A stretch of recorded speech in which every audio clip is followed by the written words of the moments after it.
किसी लेखक ने अपनी लेखनी को उठाया और धरती के बारे में कुछ यूं लिख दिया कि वृक्षों से झरता फूल, झरनों से बहता जल, वर्षा की नन्ही सी बूंद और सूरज से छनती रोशनी, सब के सब धरती की ओर ही बहते हैं।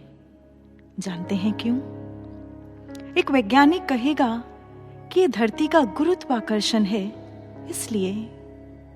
वहीं कवियों की कल्पना में यह तो धरती का प्रेम है जो सबको अपनी ओर आकृष्ट कर लेता है, अपनी ओर खींच लेता है। परंतु कोई है जिसका प्रेम धरा के प्रेम से भी प्रखर है, जिसका प्रेम धरा के प्रेम से भी प्रगाढ़ है, अगाध है, अनंत है। वे हैं हमारे गुरुदेव।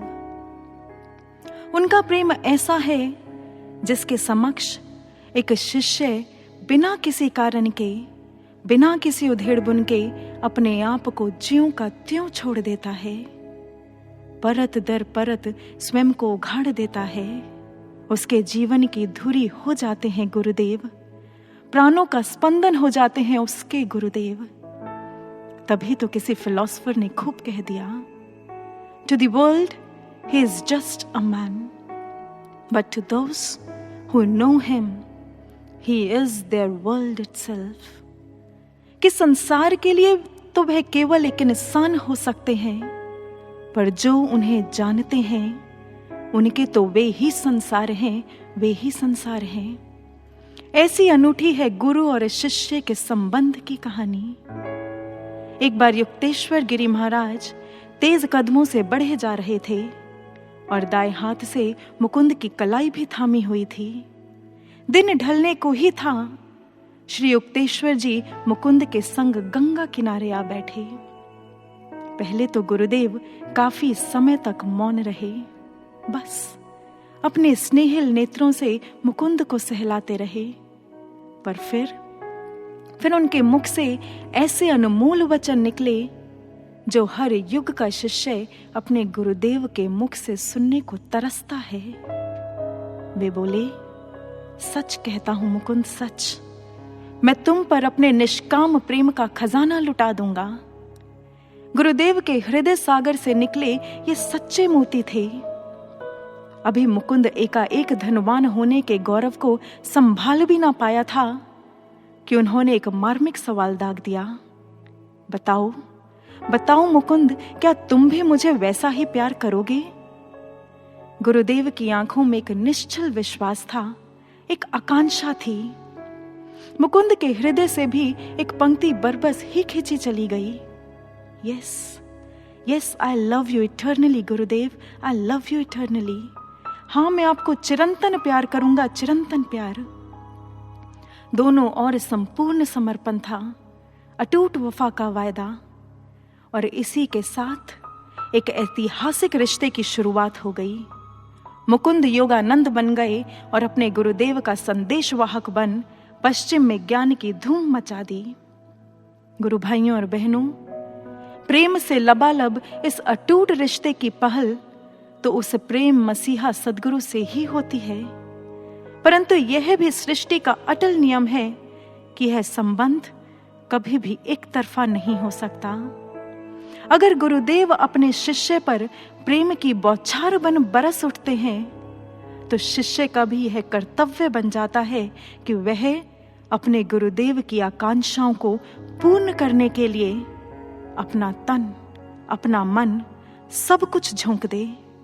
वह हमें जैसा गढ़ना चाहते हैं हम वैसा बन जाने में अपना सर्वस्व लगा दें। परंतु गुरु भाइयों और बहनों, गुरुदेव हमें कैसा बनाना चाहते हैं और हम वैसा कैसे बन सकते हैं, यह एक अहम प्रश्न खड़ा हो जाता है। श्री अरबिंदो अपनी बुक द लाइफ डिवाइन में बहुत सुंदर लिखते हैं। वे लिखते हैं कि प्रकृति एक उच्च कोटि की शोधशाला रही है जिसमें तरह तरह के जीवों का निर्माण हुआ। उसमें माइक्रो ऑर्गेनिजम्स को बनाया गया, परंतु प्रकृति संतुष्ट नहीं हुई। फिर पेड़ पौधों का निर्माण किया गया, किंतु तब भी लगा नहीं, ये भी पूर्ण नहीं है, मुझे इससे भी प्रखर चेतना को व्यक्त करना होगा। फिर जीव जंतुओं का निर्माण किया गया, परंतु फिर वही भाव नहीं। इतना भी काफी नहीं, प्रकृति में इससे भी कहीं ज्यादा उत्कृष्ट चेतना की उमंग थी। तब अंत में उसमें मनुष्य का निर्माण किया गया। पर फिर प्रश्न उठ गया कि क्या इस स्तर पर भी प्रकृति संतुष्ट हो पाई? और बिंदु अपनी बुक में आगे लिखते हैं, A man may be a well-thinking and living laboratory in whom and with whose conscious cooperation nature is working out Superman the God. प्रकृति मानव को भी महामानव में परिणत कर देना चाहती है, और बिल्कुल यही उमंग गुरुदेव की भी हुआ करती है। वह अपने शिष्य का पूर्ण रूपेण निर्माण कर देना चाहते हैं, उसकी आत्मा को सजा धजा कर परिष्कृत कर देना चाहते हैं। और गुरु भाइयों और बहनों, यह आत्मनिर्माण, आत्म उत्थान, आत्म परिष्कार करने का जो साधन है, वही है साधना। मानव से महामानव बनने का जो उपकरण है, वह है साधना। अपने विकारों को नष्ट भ्रष्ट कर देवत्व तक पहुंचने का साधन है साधना। इतिहास साक्षी रहा है कि जिसने भी आज तक मानव से महामानव बनने का सफर तय किया, उसने इसी साधना रूपी उपकरण का ही उपयोग किया। सिद्धार्थ गौतम जब बोधि वृक्ष के नीचे बैठे तो उन्होंने महासंकल्प उठाया कि चाहे मेरी हड्डियां गल जाएं, मेरी धमनियों का रक्त सूख जाए, परंतु मैं तब तक अखंड साधना करूंगा जब तक मैं बोधि सत्व को प्राप्त नहीं कर लेता, एक एक विकार को कांट छांट कर निर्वाण को प्राप्त नहीं कर लेता। और हुआ भी यही। 40 दिन की अखंड साधना का सफर हमारे सामने सिद्धार्थ गौतम को महात्मा बुद्ध बनाकर खड़ा कर देता है। साधकों, आज भी युग चक्र दोनों बाहें फैलाकर हमारा वाहन कर रहा है कि साधकों, यह स्वर्णिम बेला है, अपने साध्य को प्राप्त कर लो, अपना निर्माण कर मानव से महामानव बनने के सफर को पूर्ण कर लो।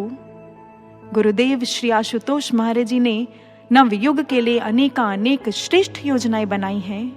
आओ आओ साधकों, अब समय है कि हम अपने आप को उन श्रेष्ठ योजनाओं को पूर्ण करने वाले श्रेष्ठ यंत्रों के रूप में तैयार कर लें, ताकि हम भी युग निर्माण की बेला में अपने पूर्ण गुरुदेव का पूर्ण सहयोग दे सकें। हम श्रेष्ठ यंत्र बन उनके समक्ष उपलब्ध हो सकें, और यह केवल और केवल सतत साधना द्वारा ही संभव हो सकता है। तो सज्जनों, आओ हम भी अपनी मन, बुद्धि, आत्मा को गुरुदेव की ध्यान साधना में लगा दें, ताकि हमारे गुरुदेव हमें वह बना सके जैसा वे सदैव हमें देखना चाहते हैं। बोलिए श्री आशुतोष महाराज जी की जय।